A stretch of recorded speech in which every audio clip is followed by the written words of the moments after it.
Good morning, everyone. Good morning, sir. Good morning, ma'am. Good morning, sir. Good morning.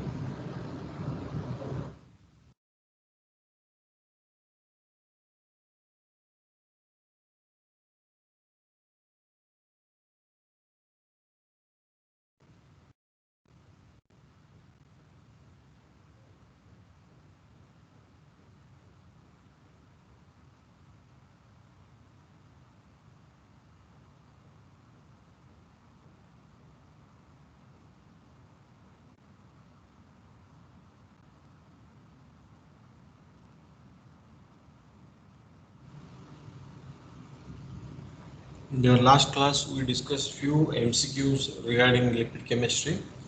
Yeah. Today, we will discuss about one case study and few MCQs. Because already you know, in this CBME syllabus, questions are of more of clinical based scenario. Case scenario with biochemical investigation is given, you have to answer the sub questions. Just I will read the case. A 25-year-old woman with a history of insulin dependent diabetes mellitus for the last 15 years was registered in the antenatal clinic. Prior to the delivery of the baby, it is called as antenatal period. Once the delivery occurs, that is postnatal, it is called as. Up to 30 days of the life of the baby, it is called neonate period. So, lady was registered to the antenatal clinic following evidence of fetal distress at 34th week of gestation. Cesarean section was performed, a male baby was delivered. At birth, the baby presented with tachypnea, means increasing the respiratory rate, that is 70 per minute, expiratory grunting, retraction of the ribs and sternum, and there was cyanosis. Radiological examination showed prominence of bronchial air shadows and generalized opacity, that is ground glass appearance. That what we are nowadays seeing if we do CT thorax for the COVID patient, if there is involvement of the lung, that is pneumonia. In that case, we see this opacity or ground glass appearance.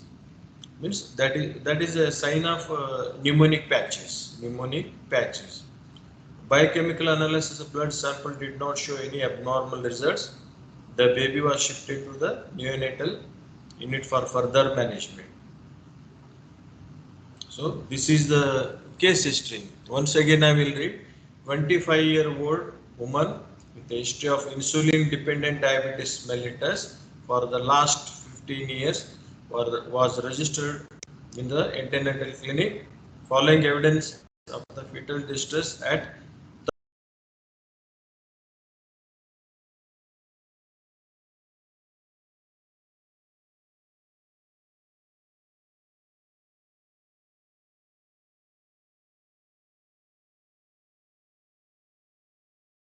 performed. A male baby was delivered. At birth, baby presented with tachypnea, increase in the respiratory rate, expiratory grunting, retraction of ribs and sternum, and cyanosis.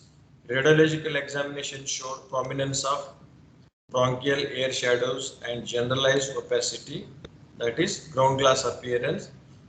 Biochemical analysis of blood sample did not show any abnormal results. The baby was shifted to the neonatology unit for further management.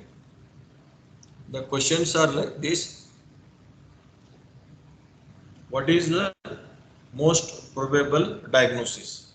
What is the most probable diagnosis? State the underlying biochemical lesion in this condition.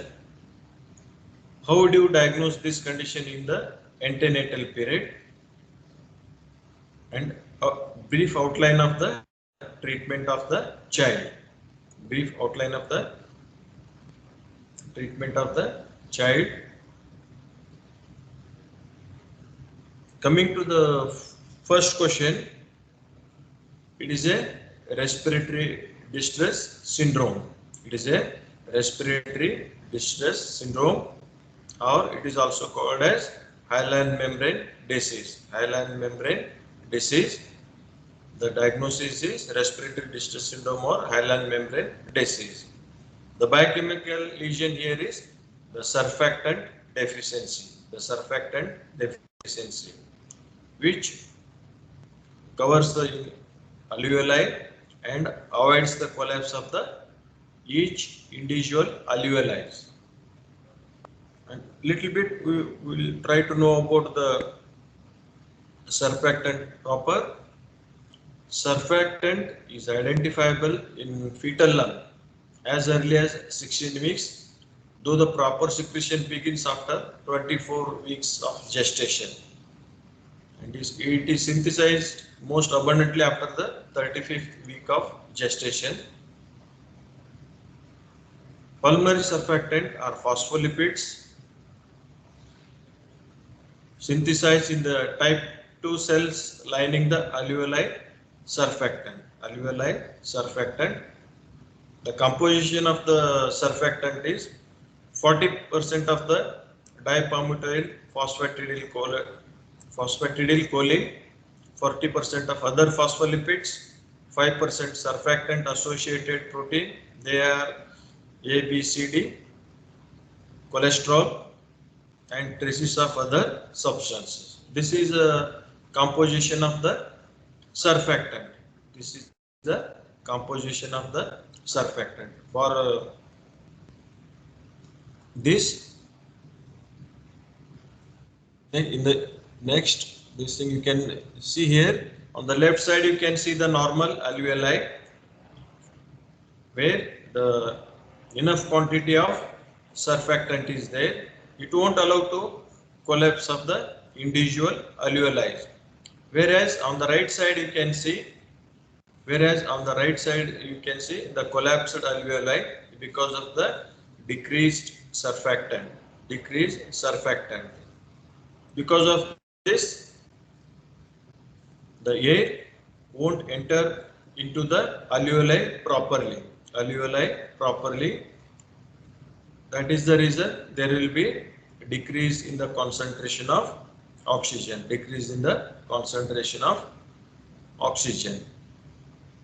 That leads to respiratory distress syndrome. The risk factors for this respiratory distress syndrome are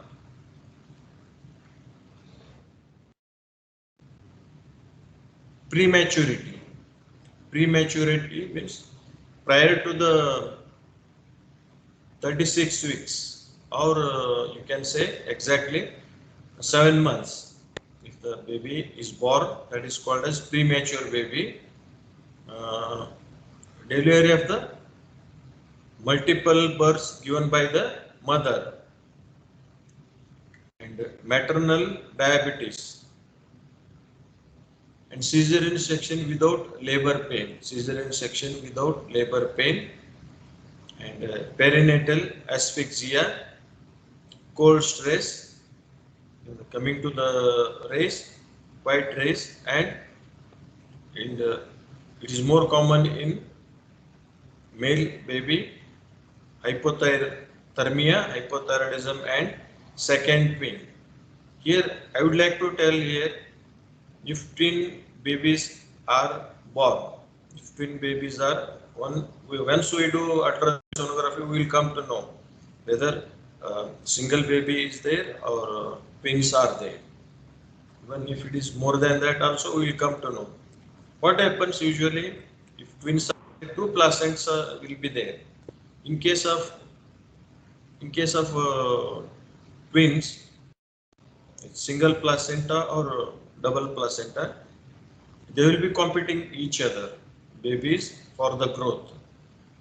That is also a risk factor for the baby, especially in case of single placenta. What happens? One baby will grow and at the cost of the other baby. One baby will grow at the cost of the another baby.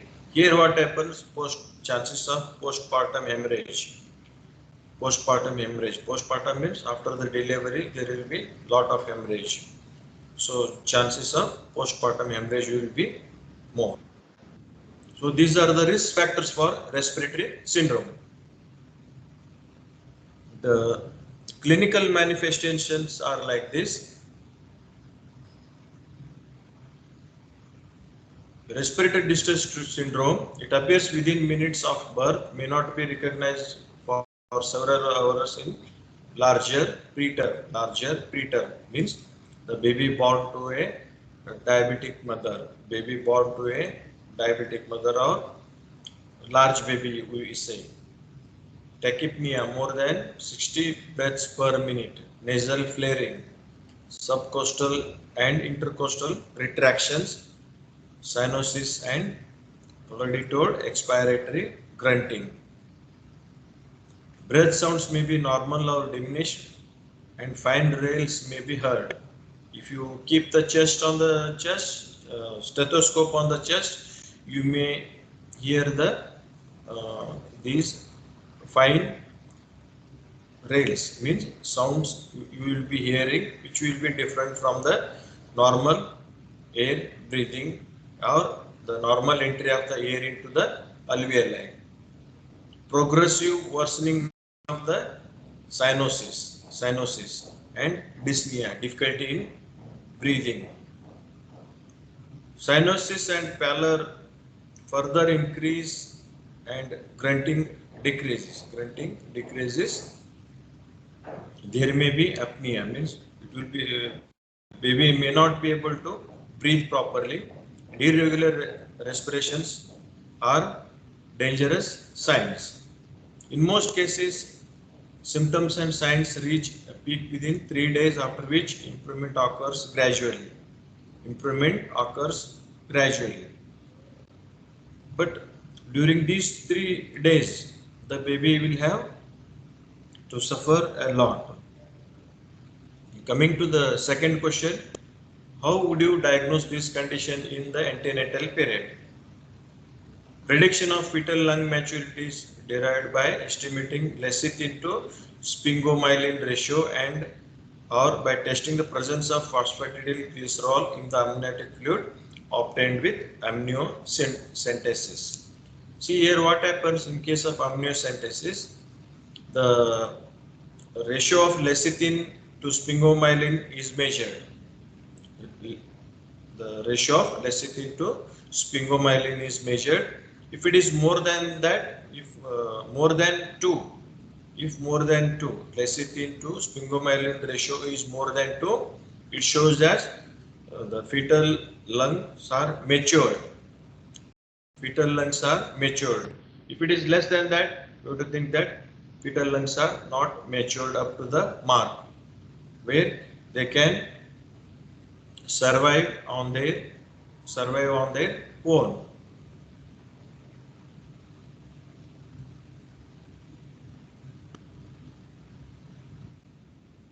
Diagnosis: a chest X-ray to examine the lungs.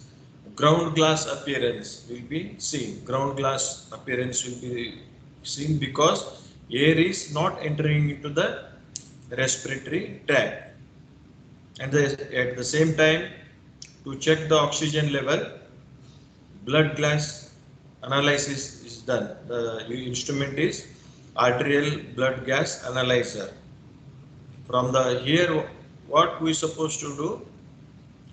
From the artery, blood has been drawn, and once the blood is drawn, immediately it should be sealed with the.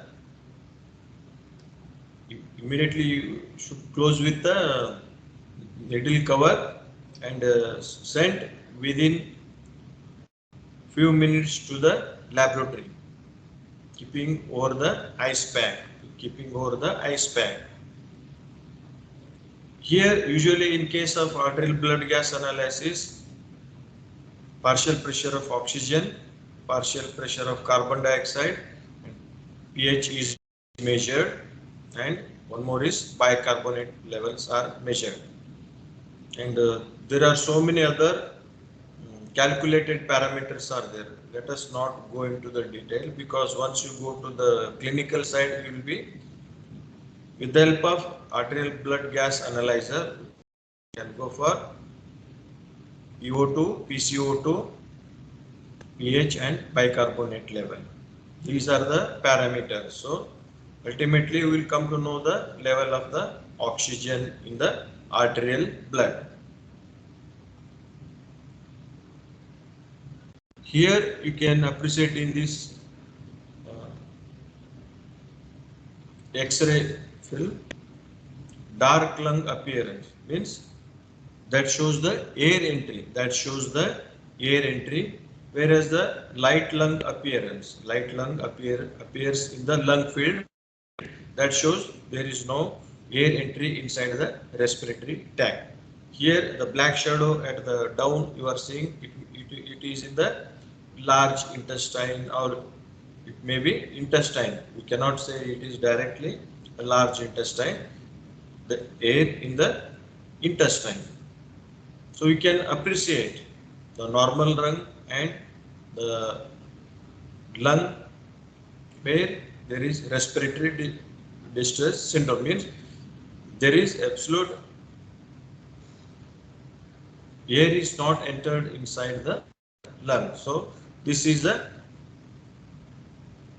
ground glass appearance. So if we do the HRCT, that is CT thorax for the lung COVID patients, the pneumonic patches are seen like ground glass appearance only. That is the reason the moment there is difficulty in breathing, we have to supply the oxygen to the person.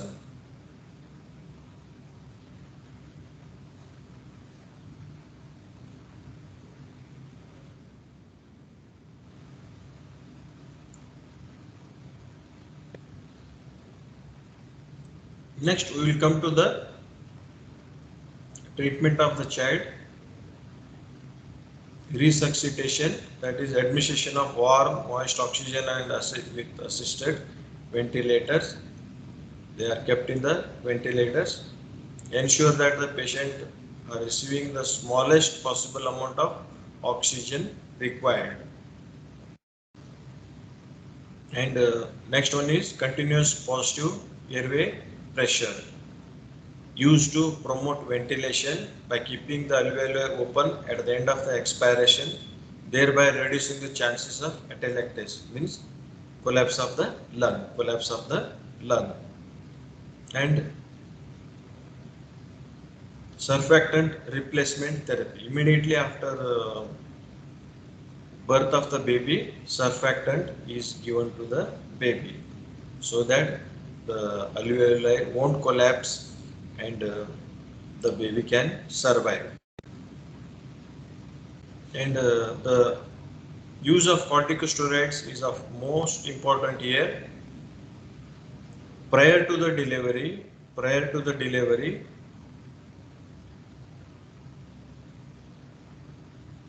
mothers who are at increased risk of having children with hyaline membrane disease or respiratory distress syndrome, they are given a single dose of corticosteroid that takes care of the baby, which stimulates the synthesis of surfactant. So just before the delivery, corticosteroid, a single dose is given to the mother, and that helps in prevention of the collapse of the lungs or going for the respiratory distress syndrome.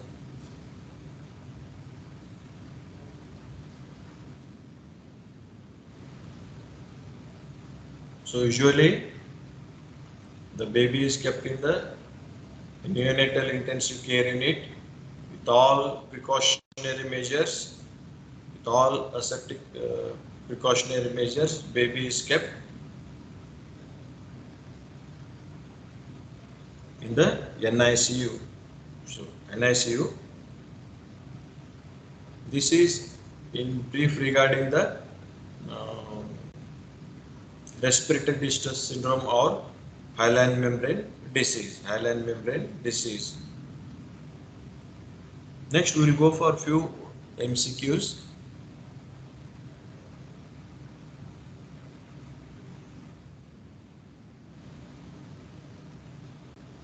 The precursor for vitamin D is cholesterol, arachidonic acid, triacylglycerol, phospholipids.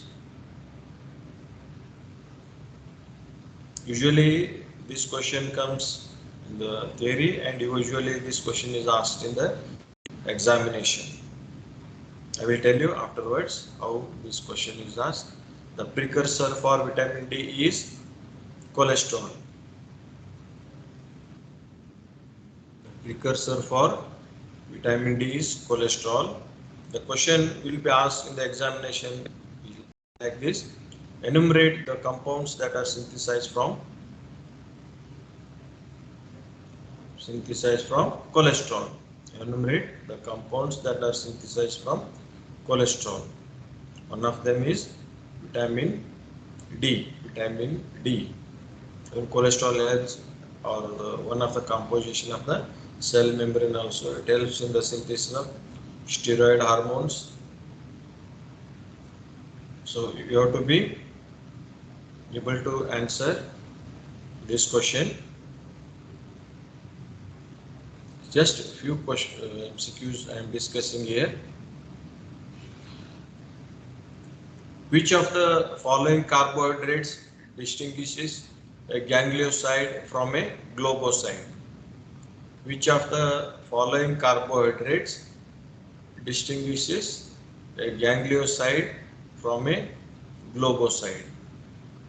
The answer is N-acetyl nuraminic acid or NANA, capital NANA. The capital NANA, N-acetyl nuraminic acid.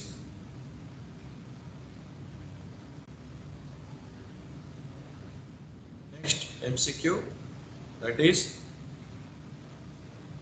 all of the following statements are true for phosphoglycerides except all of the following statements are true for phosphoglycerides except they are major storage of metabolic energy, they are found in cell membrane, they are amphipathic, they are derived from glycerol. Here the answer is, exception is, they are major storage of metabolic energy. They are major storage of metabolic energy. Their major storage of metabolic energy is the exception.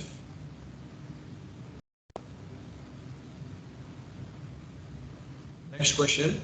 All of the following are sphingolipids except. All of the following are sphingolipids except. The first option is sphingomyelin, cerebrosides, phosphatidyl inositol, ganglioside.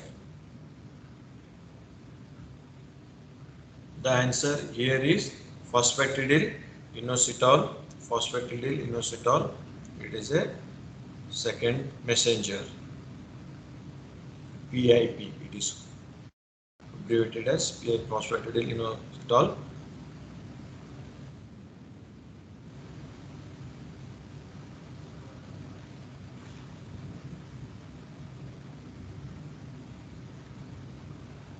Next, we will move on to the lipoprotein particles that have the highest concentration of triacylglycerol are. The lipoprotein particles that have the highest concentration of triacylglycerol are VLDL, HDL, LDL and chylomicrons.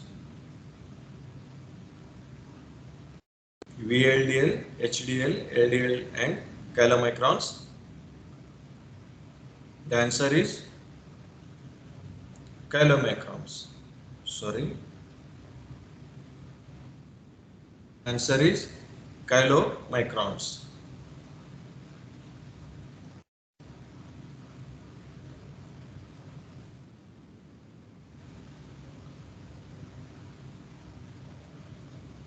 All of the following statements about prostaglandins are true except they are cyclic fatty acids, they are potent biogenic effectors, they are first observed to cause uterine contraction, they are synthesized only in prostate gland.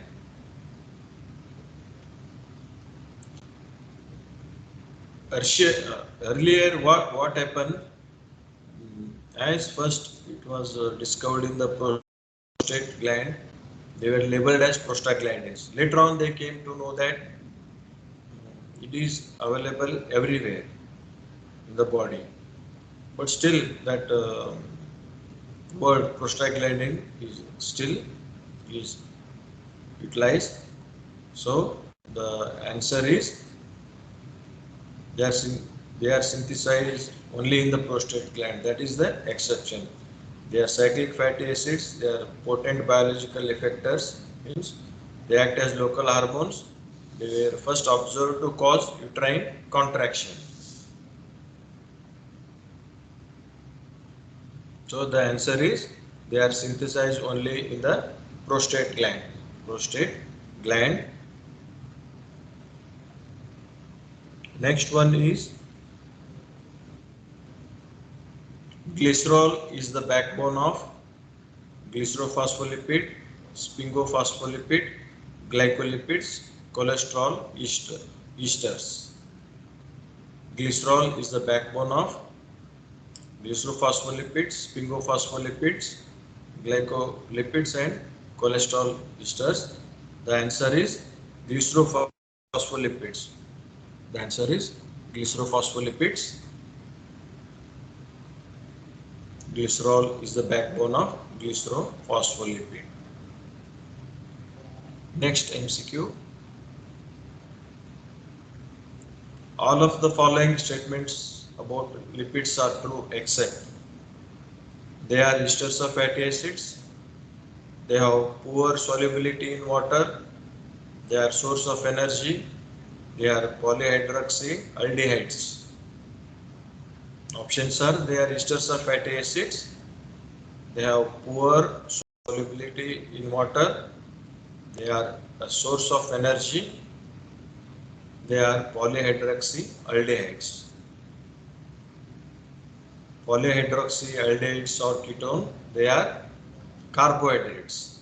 So first three options are correct except they are polyhydroxyaldehydes. They are polyhydroxyaldehydes. Next question is which of the following phospholipids has an antigenic property or activity? Which of the following phospholipids has an antigenic activity? Lecithin, cardiolipin, sphingomyelin, cephalin.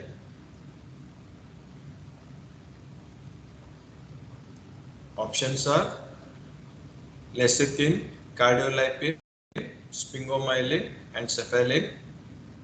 The phospholipid with antigenic property is cardiolipin. Cardiolipin.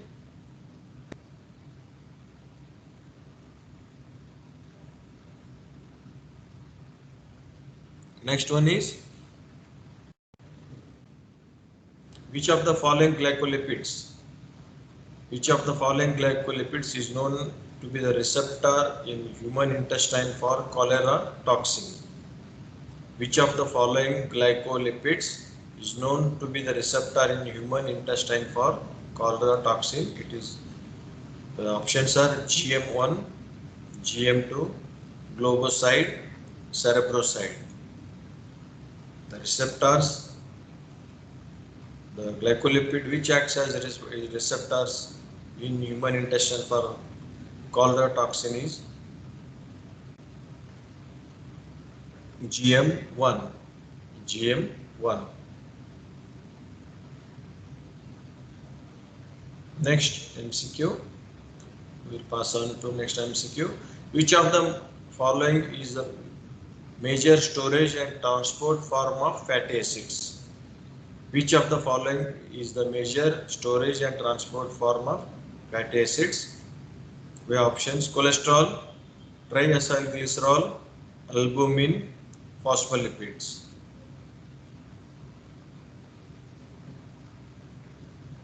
Which of the following is the major storage and transport form of fatty acids?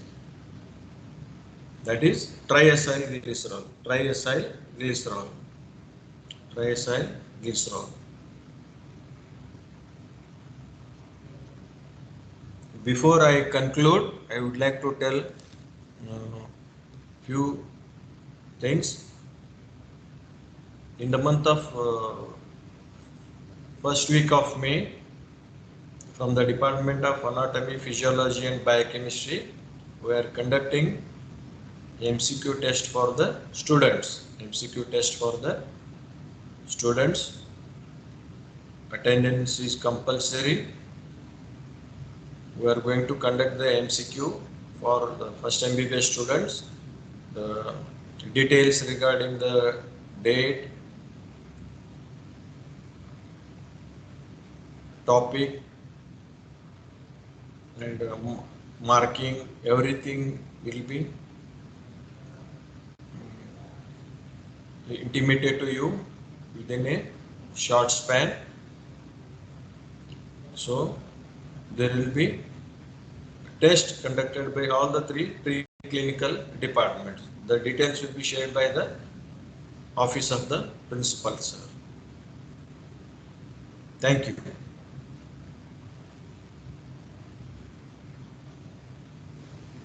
Thank you, sir. Thank you, madam. Thank you. Thank you, sir. Thank you, ma. Thank you. Thank you, sir. Thank you, ma. Thank you. Thank you, sir. Thank you, ma. Thank you.